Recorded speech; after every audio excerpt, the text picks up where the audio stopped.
जैसे when you make the कुंडली तो कितने घर होते हैं? 12 घर होते हैं। 12 घर होते हैं। एंड कितने प्लैनेट्स होते हैं? 9 प्लैनेट्स वी कॉल, जिसमें से राहु एंड केतु को भी हम प्लैनेट्स ही मानते हैं। आजकल एस्ट्रोटॉक में मतलब 5 मिनट में आप कैसे किसी का चार्ट देख करके और किसी का प्रेडिक्शन दे सकते हो, राइट? एग्जैक्टली। अभी फंडिंग उठाई है। हाँ, काफी बड़ी फंडिंग उठाई है। तो when people read their zodiac science on newspaper and see कि आज के दिन में क्या होने वाला है, it's also I would say misguiding, misleading.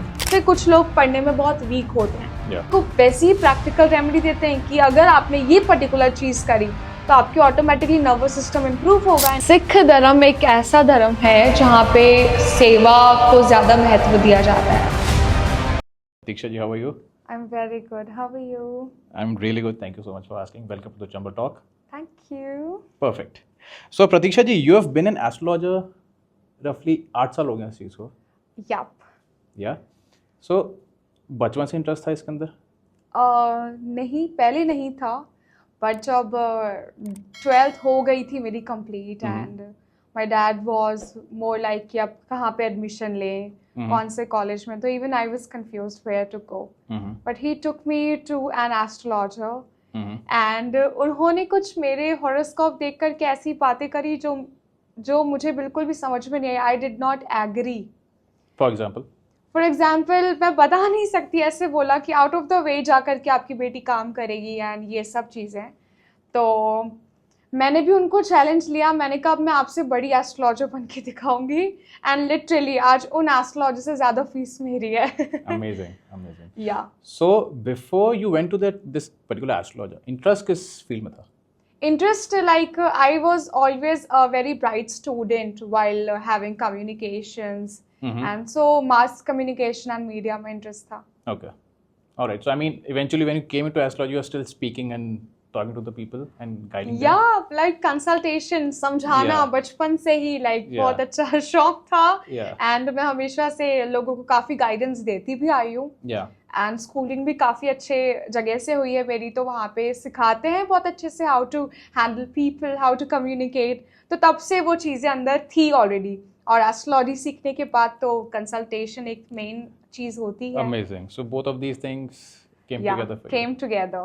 Great. So for the audience, just to give some more context, तो आपका हिस्ट्री कैसा रहा एस्ट्रोलॉजी का? So basically after 12th I went to Bharatiya Vidya Bhavan. Okay. वहाँ से पूरा 3 years एस्ट्रोलॉजिकल कोर्स किया Mm-hmm. And उसके बाद मैंने हायर डिग्री जयपुर से ली, that is Indian council of astrological sciences, वो चेन्नई एफिलिएटेड है। तो वहाँ से दिल्ली वाला जो कॉलेज था स्पेसिफिकली, वहाँ पे प्रैक्टिकल एस्ट्रोलॉजी की बात ज़्यादा होती है। Even we used to sit with foreign people to do lot of researchers and Indian बड़े बड़े एस्ट्रोलॉजर्स वहाँ पे आकर के अपनी टीचिंग्स देते हैं and the learning experience was wonderful there. And जब मैं जयपुर आई for higher studies into astrology, तो वहाँ पे they talk more about Vedic science, Vedic astrology. वो लिटरली पेन और पेपर पे आपकी कुंडली बनाना सिखाते हैं। और जबकि आजकल इतने सॉफ्टवेयर्स हैं, तो हमारा एक जो we are youth, we think like जब सॉफ्टवेयर्स हैं तो क्यों पेन और पेपर पे 2-2 दिन लगाकर एक कुंडली बनाना, टाइम करेक्शन करना, ऑल दीज थिंग्स। सो वहाँ पे थोड़ा सा चैलेंज आया था, but then too we learned and it was a good experience overall. So that definitely helped. Yup, Learning things from the basics. बहुत अच्छे से मतलब सीखने को मिला सब कुछ। All right. So since we are talking about basics and practical application of astrology, so just to understand, astrology का origin कैसे हुआ and how did it came to existence? Because we all know it came from the Vedic science and Yeah, it scriptures. actually came from Vedas. Yeah. But let's talk about कि कब ये बहुत ज़्यादा like rule में आया। Astrology एक time पे बहुत रूल करता था, और किसको रूल करता था? As our Bharat was one of the kingly पूरा स्टेट था अपना, तो यहाँ पे किंग्स जनरली हायर करते थे बड़े बड़े पंडितों को। पंडित मीन्स जो सबसे नॉलेजेबल पर्सन है, Okay. राइट, उसको पंडित बोला जाता था। एंड पंडित एस्ट्रोलॉजी में बहुत ज़्यादा मतलब वो इतना स्टडीज करते थे कि दे यूज टू गाइड बड़े बड़े राजाओं को गाइड करते थे। और जैसे अब वहाँ पे राजाओं का पंडितों से क्या काम, ठीक है, तो जब भी उनको कोई भी वॉर के लिए निकलना होता था, वहां पे एस्ट्रोलॉजी आती थी, वहां पे पंडित और the astrologers used to guide the kings कि अब आप निकल सकते हो मुहूर्त के अकॉर्डिंग, कि आज सही मुहूर्त है, आपको जाना चाहिए। कहीं भी किसी से भी वॉर छेड़ना होता था, कहीं से किसी से भी लड़ाई करनी होती थी, तो जनरली वो पंडित से पूछ करके ही घर से बाहर निकलते थे, क्योंकि जान सबको प्यारी होती है और हारना किसी को पसंद नहीं होता। तो एस्ट्रोलॉजी हमें अच्छा टाइम और बुरा टाइम दोनों का ज्ञान देती है। ऐसी तो ये जो मुहूर्त जो हम कहते हैं ये काम करता है? एग्जैक्टली, लाइक ये काम करता है, of course it works in every way, it works. So तो इसका मुहूर्त के पीछे का एस्ट्रोलॉजिकल साइंस क्या कहता है? मुहूर्त इज पार्ट ऑफ एस्ट्रोलॉजी जो स्पेसिफिकली मुहूर्त साइंस पे ही वर्क करती है। ठीक है। आपकी वो कुंडली और मुहूर्त को फिर मिला करके एक टाइम निकल के आता है जो एस्ट्रोलॉजर आपको देता है एज अ क्लाइंट। ठीक है। आई मीन मेरे को भी थोड़ा इंक्लिनेशन है towards astrology, and whenever I talk to people वो लोग कहते हैं कि ये स्यूडो साइंस है, एस्ट्रोलॉजी का कुछ बेस नहीं है। Okay, right. So I mean, definitely you have different thoughts of people. कोई मानता है एस्ट्रोलॉजी में, कोई नहीं मानता। So what do you say to these people? Let's say when you come across these. आप अपने वेदास को सूडो तो नहीं बोल सकते ना, that it is a pseudo science या it is pseudo scriptures basically. तो आप एस्ट्रोलॉजी को क्यों ऐसा बोल सकते हो, राइट? सबसे पहली बात। और एस्ट्रोलॉजिकली पहले के टाइम पे लोग पंडितों के पास जाते थे, तो हो सकता है पहले के टाइम पे पंडित ज्यादा दोष गिनाते थे कि आपकी कुंडली में ये दोष है, वो दोष है। बट अगर अपन आज के टाइम की बात करें तो आज समझो आप, एस्ट्रोलॉजी एक ऐसा मीन्स रूलिंग वेपन हो सकता है कि इसके अकॉर्डिंग अपन अपना करियर बहुत अच्छा से ग्रो कर सकते हैं, हर चीज अपने कंट्रोल में कर सकते हैं with the help of this future counselling. हम लोग आज एस्ट्रोलॉजी को प्रेडिक्टिव साइंस से ज्यादा साइंस फॉर काउंसलिंग यूज करते हैं। क्यों साइंस फॉर काउंसलिंग यूज कर रहे हैं?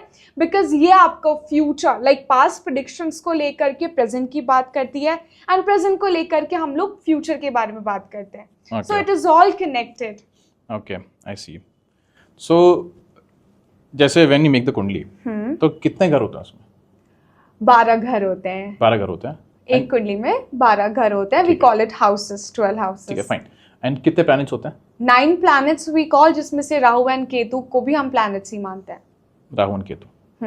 ऐसा कहते हैं कि राहु का लाइक सर होता है एंड केतु के बॉडी में हाँ, राहु का जो इतना वाला हिस्सा है ये राहु का होता है, एंड इसके नीचे वाला पूरा केतु का माना जाता है। तो केतु का सर नहीं होता? हाँ, केतु का सर नहीं होता, उसको दिमाग नहीं होता, वो हमेशा सोल से सोचता है केतु। एंड राहु हमेशा दिमाग से सोचता है, दिमाग से काम करता है। और even Rahu is very diplomatic, I mean very diplomatic. I see. तो जस्ट टू अंडरस्टैंड, अगर प्लैनेट्स डिफरेंट हाउसेस में बैठे हैं, they will give different results, and सबकी कुंडली अलग है, right? That's the concept? Yeah, that is the only concept. Okay, fine. इसके अंदर ये भी होता है, जैसे हमारा हो गया मल्टीपल चार्ट्स होते हैं, राइट? इसके अंदर ये हाँ, मल्टीपल नवमांशा, दशांशा, राइट? तो किसी की भी प्रेडिक्शंस करने से पहले you have to study the whole charts all together. Yes, आजकल के कुछ नए एस्ट्रोलॉजर्स आ गए, sorry to say like, but वो बहुत मतलब ऐसे काम कर रहे हैं, 2-2 मिनट में कुंडलियां देख करके बता रहे हैं। जैसे एस्ट्रो चैट हो गया, एस्ट्रोटॉक, एस्ट्रोटॉक, करेक्ट। आजकल एस्ट्रोटॉक पे मतलब 5 मिनट में आप कैसे किसी का चार्ट देख करके और किसी का प्रेडिक्शन दे सकते हो, राइट? तो एस्ट्रोलॉजी इतना डीप सब्जेक्ट है, जब एक चार्ट पूरा काम ही नहीं कर रहा, पूरी कुंडली उसकी काम कर रही है, एंड एक कुंडली में कम से कम 150 से ऊपर चार्ट होते हैं, तो क्या आप 5 मिनट में कोई भी प्रेडिक्शन इतना परफेक्ट दे सकते हो? सो ये तो बहुत मिसलीडिंग हो सकता है for people. है misleading. It is good for tarot card people. It is good for numerology science. It is good for other sciences. But Vedic astrology specifically 5 minute या 10 मिनट में नहीं हो सकती है. This people should know. Okay. So I would say, like generally when people go on these particular platforms, they're looking for help. They are, let's say, feeling helpless, feeling lost. So in this case, I mean, it can be very misleading for a lot of people, क्योंकि उनका जो guidance मिल रहा है वो ढंग से नहीं मिल पा रहा है, क्योंकि जो एस्ट्रोलॉजर है वो ढंग से चार्ट को स्टडी नहीं कर रहा है। बट या दैट्स सब कुछ हो रहा है दुनिया में पैसे के लिए। एग्जैक्टली। अभी फंडिंग भी उठाई है उसने। हाँ, काफी बड़ी फंडिंग उठाई है। तो या वो फ्री में दे भी तो रहे थे अभी बीच में. हाँ, वो देते रहते हैं, रोज देते हैं. So coming back to this, कि अगर हम किसी के एस्ट्रोलॉजिकल चार्ट समझने के लिए we have to do a lot of analysis. तो when people read their zodiac signs on newspaper and see कि आज के दिन में क्या होने वाला है, then it's also, I would say, misguiding, misleading. देखो, आजकल मैक्सिमम चीज़ें जो अफेक्ट कर रही है आपके ऊपर वो साइकोलॉजिकल होती है. ठीक है, आप न्यूज़पेपर आते और पहली चीज़ आपके माइंड में क्या क्लिक हो रही है, अरे मेरे को अपनी कुंडली देखनी है आज की. राइट, तो पहले साइकोलॉजी बन गई कि जो उस पे आएगा वो मेरे लिए ही है, मेरी कुंडली देखनी है. You understand? तो ये ज्यादा इम्पैक्ट साइकोलॉजिकल होता है कि अगर आप लिटरली इतने ज्यादा खोए हुए हो कोई भी चीज में तो वो आपको अफेक्ट करेगी. और वैसे भी इतने करोड़ों पब्लिक में एक ही ज़ोडिएक साइन इतने सारे लोगों की होती है, तो ऑफकोर्स सब पे असर नहीं करता. पर अगर आप डीपली इनटू इट हो तो ऑफकोर्स साइकोलॉजिकल तो हर चीज अफेक्ट करती है. तो ये तो एस्ट्रोलॉजी है. राइट, तो मतलब उसके अंदर वो placebo effect people are getting. Correct. Right, because I remember I used to have certain friends जो कि जब हम बोर्ड के पेपर्स देने जाते थे वो पहले देखते थे कि भाई आज लिखा क्या है, आज अच्छे नंबर आने वाले कि नहीं आने वाले, आज फेल होने वाले कि नहीं होने वाला. So it was so deeply rooted in them. Yeah. So since you have gone through this phase of learning practical remedies and applying practical solutions to life from astrology, so उस पर कुछ बताइए. प्रैक्टिकल रेमेडीज देखिए, पूजा पाठ या spirituality एक बहुत बड़ा पार्ट है एस्ट्रोलॉजी का. ठीक है, हम सब मानते हैं ये. ठीक है, होना भी चाहिए. बट आजकल के टाइम पे हम जैसे जो यूथ हैं, like we do not actually go for puja path. और अगर कोई पंडित उनको ये बोल दे कि आपको ये पूजा पाठ करनी है तो वो बोलेगा थैंक यू सो मच. नहीं हो पाएगा, नहीं हो पाएगा, हमसे तो नहीं हो पाएगा रोज पूजा पाठ करना ये सब. तो आजकल के टाइम पे इतनी जब फास्ट दुनिया चल रही है तो रेमेडीज भी कुछ प्रैक्टिकल क्यों नहीं हो, रेशनल क्यों नहीं हो, लॉजिकल क्यों नहीं हो. तो हम जो एस्ट्रोलॉजी कर रहे हैं, कंसल्टेशन, काउंसलिंग, तो इसमें हम basically improvement of particular planets की बात करते हैं. और पहला इम्प्रूवमेंट, पहली रेमेडी आपकी खुद की बॉडी से होती है. जहाँ पे भी आप लैक कर रहे हो आप उसको इम्प्रूव करो, आपका ऑटोमेटिकली प्लैनेट ठीक हो गया. You mean physical fitness? Physical fitness की बात कर रही हूँ मैं. जैसे कुछ लोगों में जैसे बहुत ज़्यादा they are not good with their diets और they are not good with their food habits. तो हम बोलते हैं अगर आपने फूड हैबिट्स थोड़ी सी ठीक कर ली, अपना स्टमक और अपना लिवर सब कुछ एडजस्ट कर लिया, तो automatic that particular planet will get improved. तो ऐसी बहुत सारी प्रैक्टिकल चीज़ें. अब जैसे कुछ लोग पढ़ने में बहुत वीक होते हैं, ठीक है, तो हम लोग उनको वैसी ही प्रैक्टिकल रेमेडी देते हैं कि अगर आपने ये पर्टिकुलर चीज़ करी तो आपकी ऑटोमेटिकली नर्वस सिस्टम इम्प्रूव होगा. एंड नर्वस सिस्टम इम्प्रूव होने की वजह से अब कोई पूजा पाठ नर्वस सिस्टम को इतनी जल्दी इम्प्रूव कर सकती है क्या? और क्या आज के टाइम पे हमको इतनी प्रॉपर पूजा पाठ करने आती है क्या? नो. सो दिस जैसे फॉर एग्जांपल कोई आदमी जो वीक है स्टडीज में, nervous system is what? Mercury. Correct. Okay, so अगर मर्क्यूरी उसका इम्प्रूव होगा देन दे लर्न बेटर. हाँ, वो बेटर हो जाएगा स्टडीज में. And food is what? Moon. Food like वैसे तो हम वीनस से देखते हैं, सेकेंड हाउस का लॉर्ड वीनस होता है फूड. बट मल्टीपल प्लैनेट्स, अब जैसे हर कुंडली में कोई भी प्लैनेट अगर उस जगह पे सेकेंड हाउस में आकर के बैठ गया तो वो उस टाइप का फूड लेना स्टार्ट कर लेगा. फूड डाइट, जैसे अगर राहु बैठ गया सेकेंड हाउस में तो उसका डेफिनेटली फूड हैबिट्स बिल्कुल डिस्टर्ब हो जाएंगे.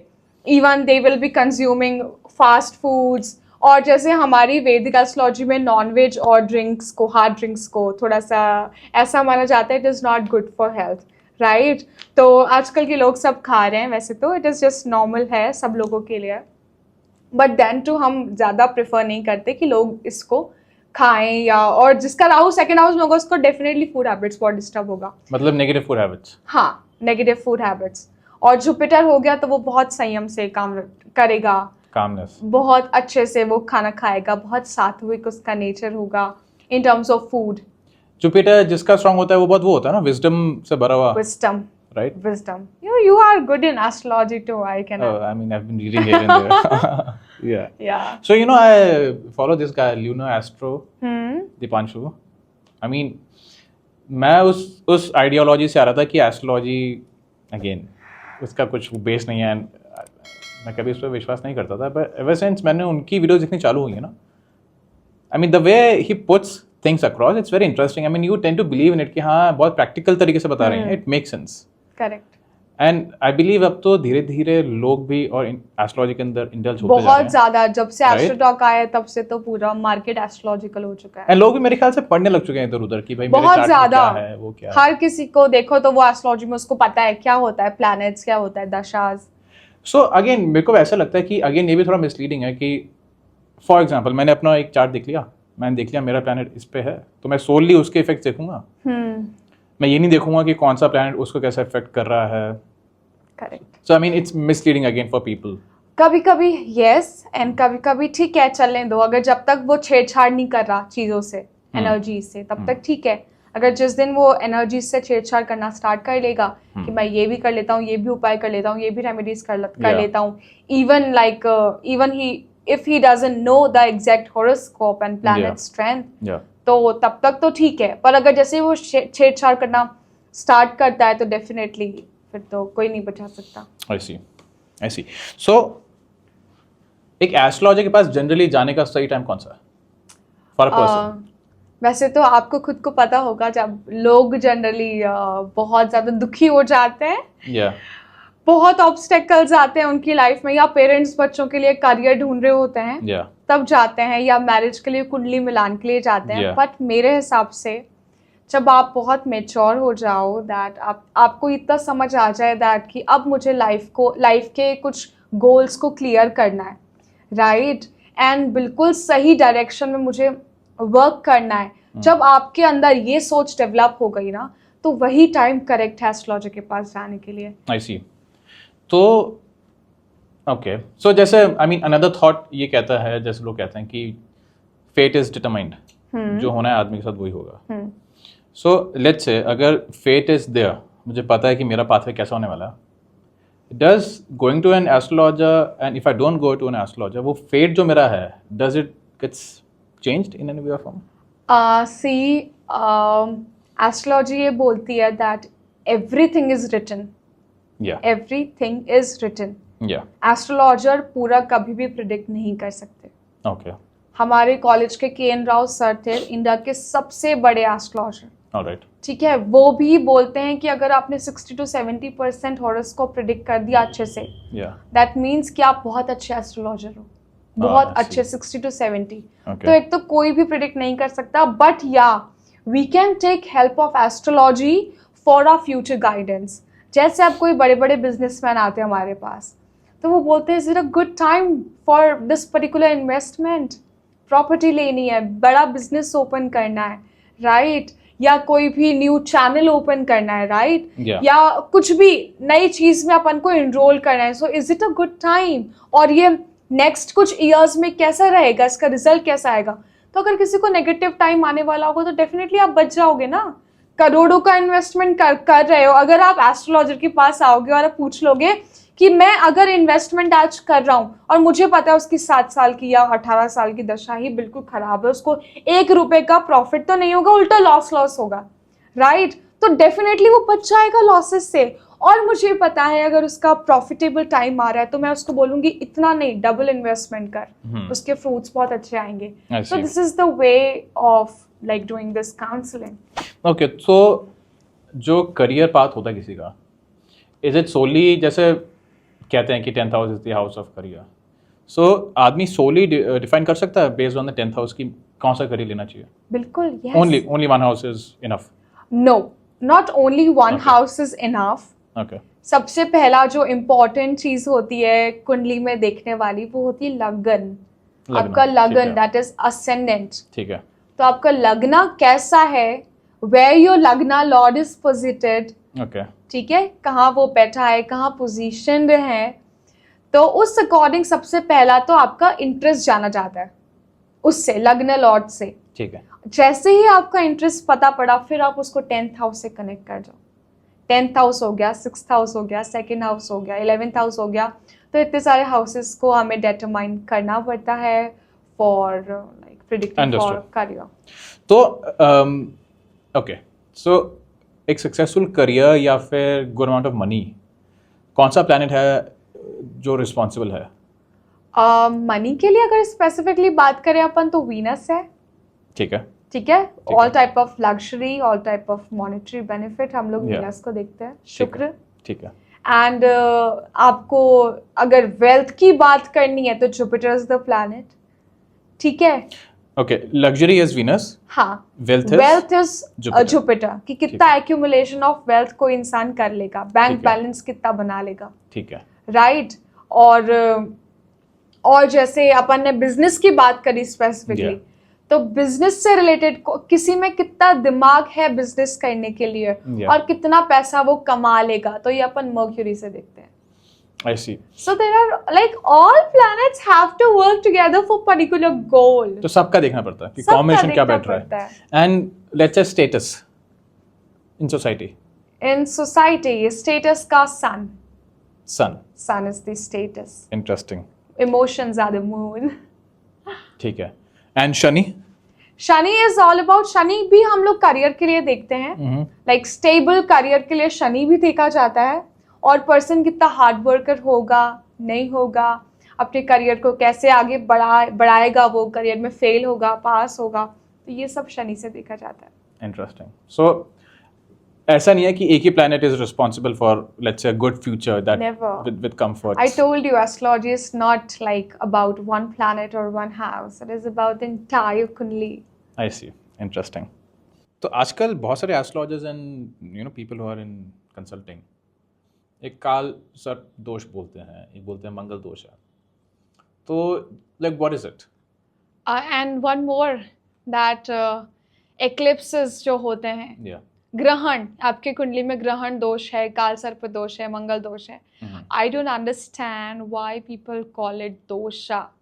है तो हमारी कुंडली का ही ना पार्ट। या और दोषा क्या होता है, मतलब भगवान जिनको हमारे पेरेंट्स बोला गया है, जिन्होंने हमारी कुंडली बनाई है, it is by birth right, it was already destined, we were already destined to have particular kundali, उसके हिसाब से हम वर्क कर रहे हैं। तो basically these are yogas not दोषास। इसके इम्पैक्ट पड़ते हैं लोगों पे, पर पर्टिकुलर दशा आने पे, not always. Okay. Right. Okay. और इवन अगर एक्लिप्सेस आप देखोगे, जिनको अपन ग्रहण बोलते हैं, सूर्य ग्रहण, चंद्र ग्रहण, तो ये भी बहुत खतरनाक दोष बताया जाता है कुंडली में। ठीक है, मैं मान रही हूँ अगर सन एंड राहु का कंजक्शन होगा या सन एंड केतु का कंजक्शन होगा, डेफिनेटली सूर्य ग्रहण होगा, सन एक्लिप्स होगा आपकी कुंडली में। फादर के ऊपर थोड़े बहुत हेल्थ इश्यूज है, ये सब आएंगे डेफिनेटली, आई अंडरस्टैंड। बट आप इसका अदर एस्पेक्ट भी तो देखो, उस पर्सन का जो इंटरेस्ट होगा वो बहुत टेक्निकल फील्ड में होगा, वो बहुत न्यू रिसर्च करने में इंटरेस्ट लेगा। इंटरेस्टिंग। ओके। राइट। वो ऐसी नई नई चीजों को डिस्कवर करेगा that you can not even think of.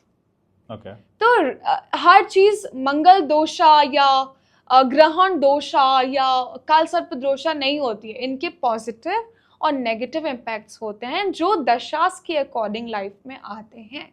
Okay, like you said कि केतु एंड सन। हाँ, जैसे मेरा प्लेसमेंट है Ketu Sun and Mercury in 12th, so how does it affects? Ketu और सन आपका शायद लाइक एक्सॉल्टेड है, राइट? 12th में I don't know, like 12th is Aries, 12th is sign lord is Aries. या it is in Aries, right? तो Aries में एक तो वो हो गया काफी बलवान, जिसका मतलब है that it is in exaltation, like situation, position. That is the Ketu and Sun, right? Ketu and Sun. तो ठीक है, वहां पे एक लाइक वी कैन से थोड़ा सा ग्रहण दोष बन रहा है। और कभी भी आप देखोगे सन एंड मर्करी ऑलमोस्ट कुंडलीज में एक साथ होते हैं, आगे पीछे या एक साथ, Okay. Because Mercury is the closest To the Sun, yeah. To the Sun, Yeah. Right? तो इसका और सन एंड मर्क्यूरी का स्पेशली हम लोग बोलते हैं it is a Budh Aditya yog. Budh means Mercury, Aditya means Sun. Such type of person is very intellectual, बहुत दिमाग होता है, बहुत बुद्धि होती है। फिर अपन को बहुत सारी चीजें देखनी पड़ती है। तो इसका मतलब ये नहीं है कि सन के ऊपर, अगर सन वहां पे कमजोर होता केतु के साथ, तो केतु उस पर बहुत इम्पैक्ट डालता, बहुत इन्फ्लुएंस करता। अच्छी चीज ये है कि सन वहां पे उच्च का होकर के बैठा हुआ है, एक्सॉल्टेड है, तो उसका इन्फ्लुएंस कम हो जाएगा ऑटोमेटिकली। I फिर see. D9 में क्या प्लेसमेंट्स हैं वो सब रीड करना पड़ता है। So it Interesting. Is a good placement दो। All right. Beneficial for me then. Yeah. All right. So you have done a lot of research on Ketu and Rahu specifically. Yeah, actually a lot of research. Please tell me about it. What specifically do you want to know See, I about mean, I would love to Rahu? know कि Rahu Ketu generally कैसे लोगों को affect कर रहा है, and in your research, what did you come to know? New things, new, let's say, discoveries Okay. for you.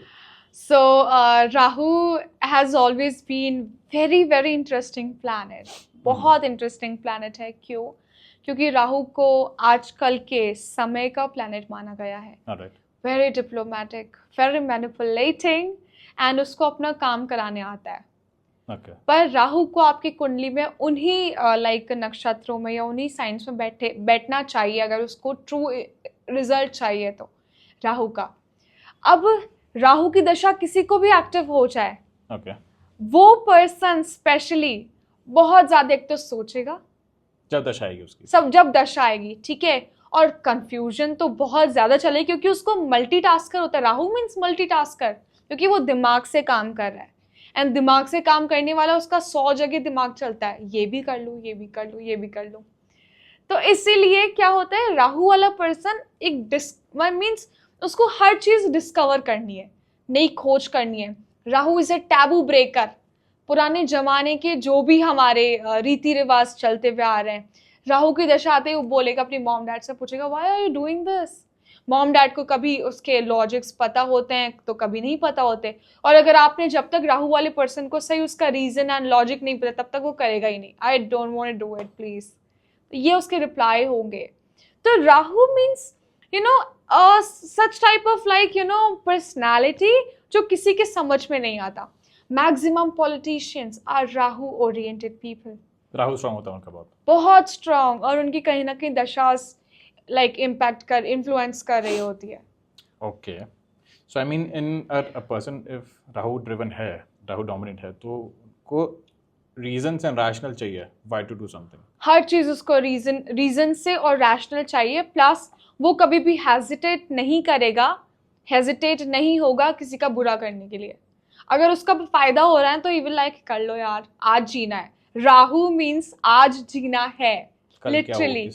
कल क्या होगा किसी पता है, yes. So Rahu means today, present. Even like I have my cousins, so they are literally living in present time, living today. उनको future saving से कोई मतलब नहीं है। आज जितने भी luxuries उनके पास हैं, सारा पैसा उनको आज ही उड़ाना है, क्योंकि कल लिटरली उन्होंने नहीं देखा ना हमने देखा है, राइट। बट या हमें तो दशा के अकॉर्डिंग आइडिया पड़ जाते हैं कि आज अगर ये इतना कर रहा है, एक्सपेंस कर रहा है, कुछ सोच नहीं रहा, किसी के साथ भी गलत कर रहा है, इसका फ्यूचर रिजल्ट क्या होगा, ये एक एस्ट्रोलॉजर देख सकता है, बट नॉर्मल इंसान नहीं देख सकता। बट मैं आपको राहु के जनरल कैरेक्टरिस्टिक बता रही हूँ। ओके, एंड केतु हो गया एग्जैक्ट ऑपोजिट। केतु तो डिटैचमेंट का कारक होता है, स्पिरिचुअलिटी का कारक होता है, एंड बिल्कुल काम हो जाता है केतु वाला, और deep researches, spiritual researches specially. Okay, तो अगर किसी के चार्ट में केतु बहुत स्ट्रांग है तो वो कैसे इफेक्ट कर रहा है? केतु बहुत स्ट्रांग है Yeah. तो ऐसा पर्सन मैक्सिमम टाइम बहुत जल्दी अटैच नहीं होता लोगों से, ठीक है। बहुत ज़्यादा, बिकॉज उसको एक इंटरनल ज्ञान होता है दैट कि मुझे आया हूँ तो मुझे जाना भी है। मतलब एक जो होता है ना इनेट, जो इंटरनल नॉलेज होती है, उसको इनेट नॉलेज होती है, ज्ञान होती है उस पर्सन को, होता है मतलब ज्ञान होता है उस पर्सन को, एंड वो हर चीज़ में ओके, मैं सम हूँ, जो भी परिस्थिति आएगी आई एम ओके। और केतु का क्या है, अगर जिसके भी कुंडली में थोड़ा सा डिस्टर्ब हो जाए, अदर प्लैनेट्स को अफेक्ट करे, लाइक मेलेफाई करे, तो वहाँ से वो डिटैचमेंट हो जाता है। जैसे अगर किसी का केतु का टाइम आ जाए, जैसे सन के साथ केतु का कंजक्शन, तो वो पापा से बहुत ज़्यादा लाइक नहीं बैठता तालमेल।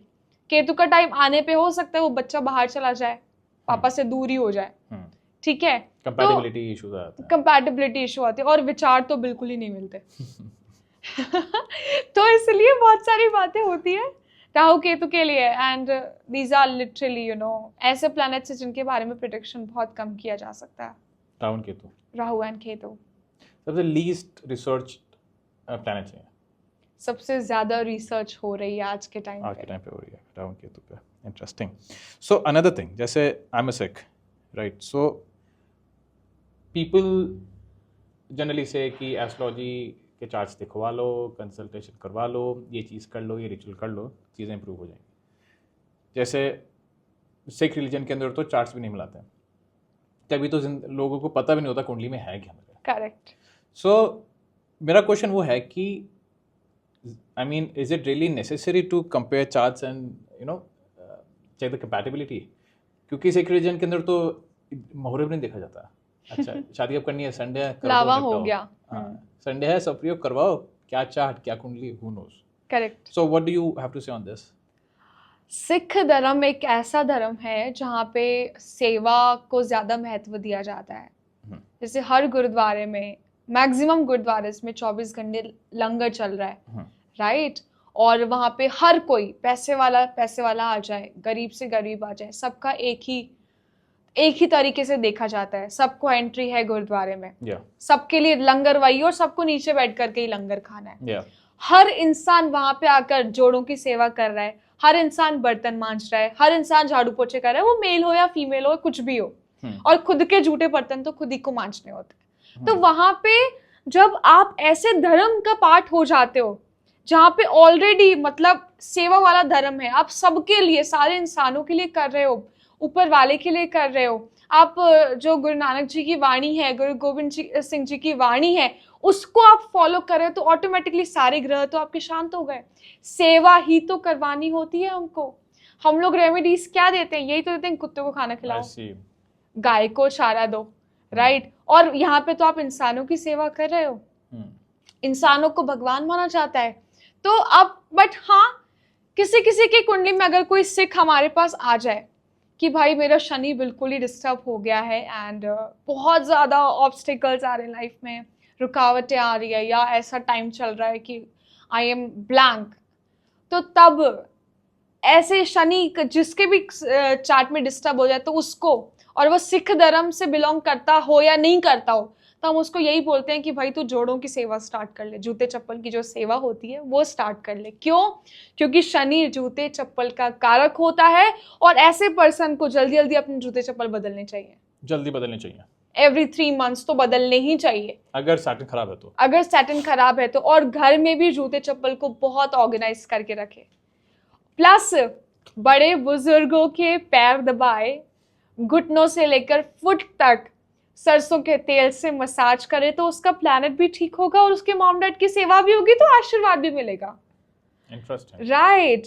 और हैंडीकैप का भी कारक होता है सैटर्न, तो there are multiple things. Okay, so हर धर्म में ऐसी रेमेडीज हम दे सकते हैं कि वो कर पाए, एंड उससे उसका भी फायदा हो तो सामने वाले का भी फायदा हो। Okay. घुमा फिरा के it's all about practical remedies. It is all about, and मैं practical remedies को last 5 to 6 years से काफ़ी प्रमोट कर रही हूँ। मैं चाहती हूँ लोगों से इन दोषा वाले माइंडसेट से बाहर निकलो। Why you have to think that you have got particular dosha in your कुंडली? क्यों सोचना है हमको? ये योग है, कोई अच्छे हैं तो कोई नेगेटिव है, तो दोष वाली चीज को बिल्कुल रिमूव करनी चाहिए। इवन जो बड़े बड़े पंडित हैं, जो योग गुरुज हैं, सबको ये बोलना चाहिए दोष नहीं, ये योग है, जो कि एक टाइम के बाद आकर के या तो रिजल्ट देगा, अच्छा रिजल्ट देगा, या बुरा रिजल्ट देगा। बुरा भी क्या होता है, वीक टाइम स्टार्ट हो जाता है, तो आपके साथ आपके एक्शंस ऐसे होने लग जाते हैं जो कि जिसका रिजल्ट ऑटोमेटिकली नेगेटिव आ रहा है। आप कंटिन्यूसली वाइन का कंजप्शन कर रहे हैं, लिकर कंजप्शन कर रहे हैं, तो उसका रिजल्ट पॉजिटिव आएगा क्या? उससे होता है क्या? लेट्स से अगर कोई let's say there's a person who loves to indulge in alcohol a lot, ठीक है, तो उसका कौन सा प्लैनेट खराब हो रहा है? उसका राहु का इम्पैक्ट सबसे ज्यादा है, या उसका ऐसे प्लैनेट की दशा चल रही है जो राहु के नक्षत्र में बैठा हुआ है। इससे होगा कुछ भी नहीं, बस उसका लिवर डैमेज होगा, लिवर से जुपिटर प्लैनेट और डिस्टर्ब होगा, and multiple problems will come definitely. But या अगर उसको उस चीज से रिलीफ मिल रहा है तो वो करे, कोई दिक्कत नहीं है, प्लेनेट कोई खराब नहीं हो रहा उसके लिकर कंजप्शन से, बट वो खुद का हेल्थ को डिटोरिएट कर रहा है. इट्स जस्ट दैट कि he is not taking care of his health, और वो राहु की एक एनर्जी को बढ़ा रहा है जो कि नहीं बढ़ानी चाहिए. ओके, सो इसके अलावा पीपल गिव दिस रेमेडीज, जैसे स्टोन पहन लो, जेम पहन लो, कोई ज्वेलरी पहन लो. Does it work? I talk about myself. I prefer people wearing gems and jewelry only when they have medication, or I mean they have some kind of medical issues. Okay, तो medical issues के लिए हम prefer करते हैं उनको. जैसे किसी का बहुत ज़्यादा मतलब मेंटल स्टेबिलिटी नहीं है, फ्लिकरिंग माइंड है, तो हम उसको पुखराज बोलते हैं पहनने के लिए.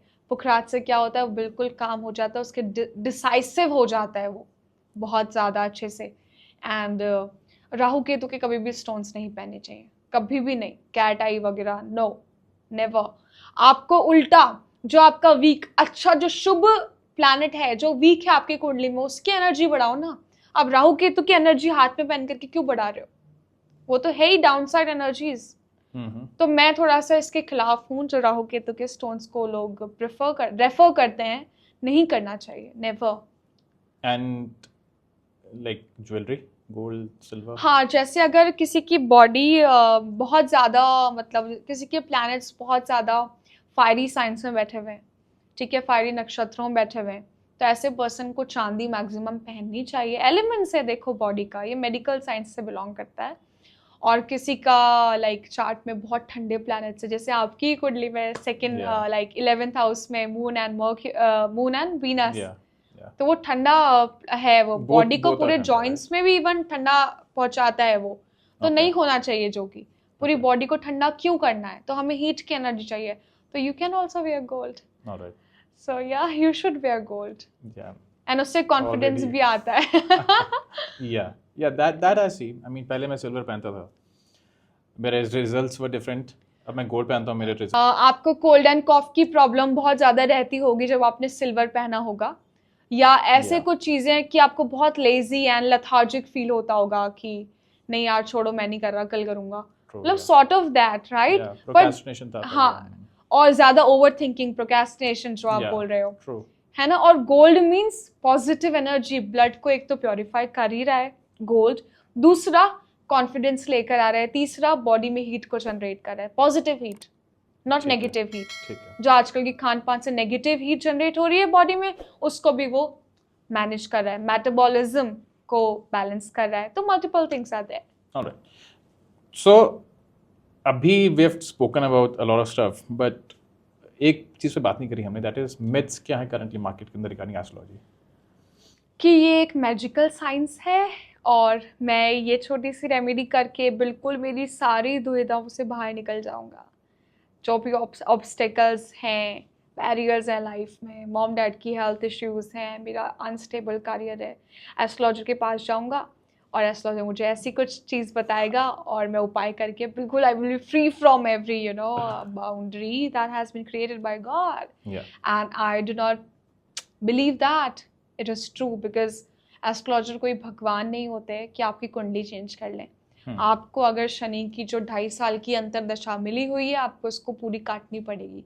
आप उसके, अगर एस्ट्रोलॉजर में उतना मतलब नॉलेज है कि वो आपको उस weak, I would not say negative time, I would say weak time, उस वीक टाइम में आपको पॉजिटिव बातें बता दे और पॉजिटिव उसके लाइक ऐसी चीज़ें बता दे कि जो आप कर सकते हो अभी. जैसे अगर बहुत 2.5 साल की किसी की अंतरदशा आ गई, 19 साल के लिए शनि की दशा आ गई, किसी की महादशा, तो वो इंसान वैसे ही बहुत डिप्रेसिव, अगर वीक है तो बहुत डिप्रेसिव होता जाएगा. तो ऐसे इंसान को मैक्सिमम टाइम एक तो स्पिरिचुअलिटी का सपोर्ट लेना चाहिए, साथ लेना चाहिए, सेवा में बिल्कुल अपने आप को लीन कर देना चाहिए. एनिमल्स की इतनी सेवा करनी चाहिए, बर्ड फीडिंग हो गई, हैंडीकैप को सपोर्ट करना चाहिए जितना कर सकते हैं, ऑर्फनेज के आश्रम जो होते हैं वहाँ पे अपना थोड़ा सा शेयर देना चाहिए.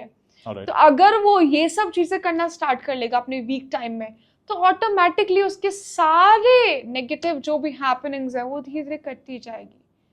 एंड लेट्स सपोज किसी का खर्चा बहुत ज़्यादा हो रहा है, राइट? बहुत सारे लोग होते हैं कि मेरा खर्चा बहुत ज़्यादा हो रहा है, कमाई तो है ही नहीं उतनी और इतने सारे एक्सपेंसेस आ रहे हैं सामने। या तो ऐसे पर्सन को तो हम खुद आगे होके बोलते हैं कि भाई तुम भगवान तुम्हें जितना भी पैसा दे रहा है उसका 5% या 10% चैरिटी में डाल दो। ओके तो ऑटोमेटिकली ऊपर वाले को लेना है आपकी पॉकेट से, तो आप खुद ही दे दो ना। किसको देना है? नेचर को। और कहाँ जा रहा है? नेचर में जा रहा है। Okay So there are many things that everybody need to understand and everything is so practical. So like you said कि एनिमल्स का भला कर दो, राइट? सो पेट एनिमल्स के साथ भी कुछ रिलेशन है? प्रेफर नहीं करते हैं हम लोग पेट एनिमल्स को अपने घर पे रखना, या क्योंकि देखो एनिमल्स मीन्स उनकी आज़ादी बेसिकली। सो एनिमल्स को कैद करना हो गया, means you are caging the animals, right? ठीक है, आप सेवा कर रहे हो उनकी अच्छे से, ठीक है, तो आप बाकियों की कैद करके सेवा कर रहे हैं तो कहीं हाँ नहीं जाएगा। उनको सच्ची में you are caging and then you are helping them. Why? Yeah. जो बाहर स्ट्रे डॉग्स हैं, काउज हैं, उनकी क्यों नहीं सेवा कर रहे हो? जिनका Yeah. तो कुछ है ही नहीं, कोई उनको खाने के लिए दे भी नहीं रहा है, तो आप Yeah. क्यों नहीं कर रहे हो? आप एक की सेवा करनी है, सारे कर्म आपको एक से ही ठीक करने हैं क्या? ऐसी नहीं, बात मेरा क्वेश्चन ये है कि लोग कहते हैं कि काला कुत्ता रख लो, बिल्ली रख लो, उससे ये प्लेनेट सही हो जाएगा, ऐसा कुछ होता है? देखो, कोई भी एनिमल को घर में केज करने से कोई भी प्लैनेट सही नहीं होता, सबसे पहली बात। ओके ठीक है, ये आप ऐसे रख सकते हो कि लेट्स सपोज कि किसी का राहु का टाइम एक्टिव हुआ है और किसी ने बोला काला कुत्ता आप घर में ला दो। Yeah. तो क्या होता है कि वो क्यों लाते हैं, क्यों आपको सजेस्ट करते हैं? क्योंकि राहु का टाइम जब भी स्टार्ट होता है, लंबा टाइम है ना राहु का, अगर स्टार्ट होता है तो उनके घर में कोई ना कोई बड़ा बुजुर्ग जाता है, या ऐसी विपदा आने वाली होती है बड़े बुजुर्ग के ऊपर या कोई भी एक फैमिली मेंबर के ऊपर, जो कि एक अच्छी नहीं होती है। तो कुत्ता रखने से क्या होती है, कुत्ते मतलब एक श्वान को ऐसा माना जाता है, डॉग को, कि वो अपने ऊपर सारी विपदा ले लेता है। और अगर फैमिली मेंबर्स में से किसी के ऊपर भी आने वाली होगी अगर ऐसी कोई, तो वो क्या होगी, ऑटोमेटिकली वो डॉग ले लेगा अपने ऊपर एंड ही विल पास। ऐसी तो इसलिए इसलिए बोलते हैं। Alright. So when I was going through your Instagram ID, I came across this video जिसके अंदर you were suggesting that अपने beloved को, अपने spouse को perfumes gift करनी चाहिए. Yes. But I was seeing on the comments that people were laughing and spreading negativity. They were not agreeing with this particular thing of yours. Correct. So why is that? क्योंकि बहुत सारे astrologers ये बोलते हैं कि हमें perfume कभी beloved को गिफ्ट नहीं करनी चाहिए, and I truly don't know why they are suggesting this to people. अगर मैं बात करूँ परफ्यूम की, परफ्यूम इज अ कारक ऑफ वीनस, और वीनस इज अ कारक of love, romance, intimacy, right? तो अगर वीनस का ही एक चीज अगर अपन गिफ्ट करेंगे टू आवर बिलवड, तो वो अट्रैक्शन बढ़ाएगा। एंड इत्र हो गया, परफ्यूम हो गया, वो ऐसी चीज है जो कि अट्रैक्ट करती है। हमारे सारे स्पिरिचुअल जो टास्क होते हैं उन सब में इत्र का यूज किया जाता है, पूजा पाठ होती है इत्र का यूज किया जाता है, शादियों में इत्र का यूज किया जाता है। तो क्यों ना हम अपने बिलवड को परफ्यूम्स या इत्र अच्छी ब्रांड्स के क्यों ना गिफ्ट करें? तो इससे अट्रैक्शन नहीं बढ़ेगा, इससे कोई नेगेटिविटी नहीं आएगी। सो I think so. So chart देख के कैन यू अंडरस्टैंड कि लव मैरिज होगा या अरेंज्ड?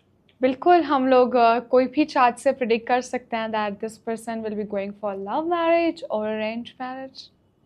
ओके तो आई एम वेरी श्योर ये कॉम्प्लेक्स होगा, बट जस्ट टू अंडरस्टैंड, ऐसा कुछ सिंपल आंसर है इसका कि प्लैनेट अगर इस हाउस में हुआ या इस हाउस में? देखिए, 7th हाउस का लॉर्ड अगर राहु केतु के साथ है, ठीक है, तो definitely person will go for love marriage. Rahu और केतु के साथ? राहु और केतु, और वो भी इंटरकास्ट, स्पेशली इंटरकास्ट। ठीक है। 5th हाउस से उसका रिलेशन बन रहा है तो लव मैरिज, 9th हाउस से 7th हाउस का रिलेशन बन रहा है तो लव मैरिज, और अगर डिसेंट हाउस में उसका प्लेसमेंट है डेफिनेटली अरेंज मैरिज है। ठीक है, बट इसके अलावा बहुत सारे और भी लाइक प्लैनेटरी पोजीशंस होती है जिसको देखनी पड़ती है, और 7th हाउस का लॉर्ड स्पेसिफिकली राहु के नक्षत्रों से ट्रांजिट करेगा तो डेफिनेटली वो आउटर कास्ट में मैरिज करना प्रेफर करेगा। और इवन ब्रेकअप्स और ये सब भी राहु केतु के एक्शंस एंड उनके प्लानिटरी मूवमेंट्स की वजह से होते हैं, ट्रांजिशंस की वजह से होता है। इंटरेस्टिंग। तो मतलब एवरीथिंग हैपेंस बिकॉज दशा चल रही है पूरी। दशा की वजह से ही होता है जो भी आपकी लाइफ में हो रहा है। इवन आज आप मेरे साथ बैठे हो तो ये भी आपके कोई ना कोई प्लैनेट मैच कर रहे हैं, कोई फ्रीक्वेंसी मैच कर रही है। That's why you are sitting with me right now here. Interesting. So everything is pre-planned and everything has a reason. You understand that? I see. So everything happens for a reason. Yep, it happens for a reason. तो let's अगर कोई आदमी या कोई lady she is getting married and wants to get married through an arranged through an love setup, कोई relationship को they want to turn to marriage, तो उसके अंदर चार्ट्स देखना जरूरी है क्या? देखो लव मैरिज में अगर आप चार्ट दिखवाना चाहो देख सकते हो, ठीक है, कोई दिक्कत नहीं है। बट जनरली अगर वो चार्ट बैठे नहीं, कंपैटिबल हो नहीं, तो फिर क्या होगा? दोनों के दिल टूटेंगे, राइट? तो इसलिए बोला जाता है कि अगर 5 से 7 साल कोई भी रिलेशनशिप चल रहा है, उसके बाद वो मैरिज का डिसीजन ले रहे हैं, तो चार्ट देखने की कोई ज़रूरत नहीं है, क्योंकि already they are compatible, already उनको सारी अच्छी और बुरी बातें एक दूसरे के लिए पता है, राइट? तभी वो 5 से 7 साल निकाल चुके हैं। तो फिर चार्ट्स क्यों देखने? They are already compatible, right? So I mean आदमी जब हम देखते होते हैं चार्ट्स, आई बिलीव वही होता है ना इंटेंट, जस्ट टू सी कि कंपैटिबल है या नहीं है। और लिटरली अगर 6-7 महीने का लव रिलेशन है तो ज़रूर एक बार कंसल्ट करना चाहिए, क्योंकि शादी it's like very big decision. So another thing, can you also जज दी, जैसे फॉर एग्जाम्पल बहुत सारे लोग बोलते हैं कि I don't want to get married, एक तो पहली बात। सेकेंड ऑफ ऑल, बहुत सारे लोग हैं आजकल जिनकी sexuality is different, either they are lesbian, either they are gays, either something different. So can you also gauge the sexuality of a person through charts? Yeah, जिसके भी planets फेमिनाइन साइन में हो गए, बीट मेल और female, right? तो उसका attraction feminine ही होगा, females ही होगी।